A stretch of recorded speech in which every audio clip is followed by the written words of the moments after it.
Quand Nancy avait commencé cette affaire 2 ans plus tôt, elle s'était dit que ces hommes le méritaient. Ils trompaient leurs femmes de toute façon. Ils étaient prêts à payer, alors pourquoi ne pas simplement prendre l'argent sans rien leur donner en retour? Elle s'était convaincue qu'elle leur donnait une leçon. Elle avait prévu de le faire seulement pendant 6 mois, économiser assez d'argent et arrêter complètement. Mais 6 mois devint 1 an devint 2. L'argent était trop facile et Nancy était devenue avide. Elle achetait des vêtements et des chaussures coûteux. Elle mangeait dans des restaurants chics.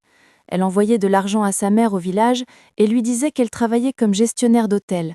Sa mère était tellement fière. Nancy avait déménagé de Kinshasa à Lubumbashi, puis à Likasi, puis à Kolwezi. Elle se croyait intouchable. Elle pensait pouvoir fuir ainsi éternellement. Puis elle fit une terrible erreur à Likasi. Elle vola un riche marchand de bétail nommé Prezo Mbutu, qui avait des connexions partout. Il n'était pas comme les autres hommes qui, honteux, se taisaient. Prezo Mbutu était furieux, et il avait de l'argent et du pouvoir. Il envoya ses hommes à travers tout le pays pour la retrouver.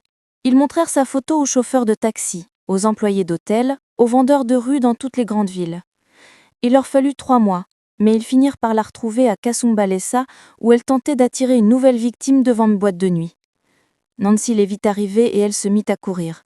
Elle courut dans les rues, à travers les marchés, entre les voitures, mais ils l'attrapèrent dans une ruelle derrière une église. Ils la battirent violemment, très violemment.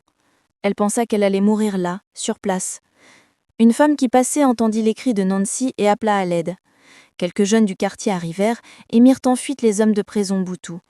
Ils transportèrent Nancy à l'hôpital, où elle resta pendant 2 semaines.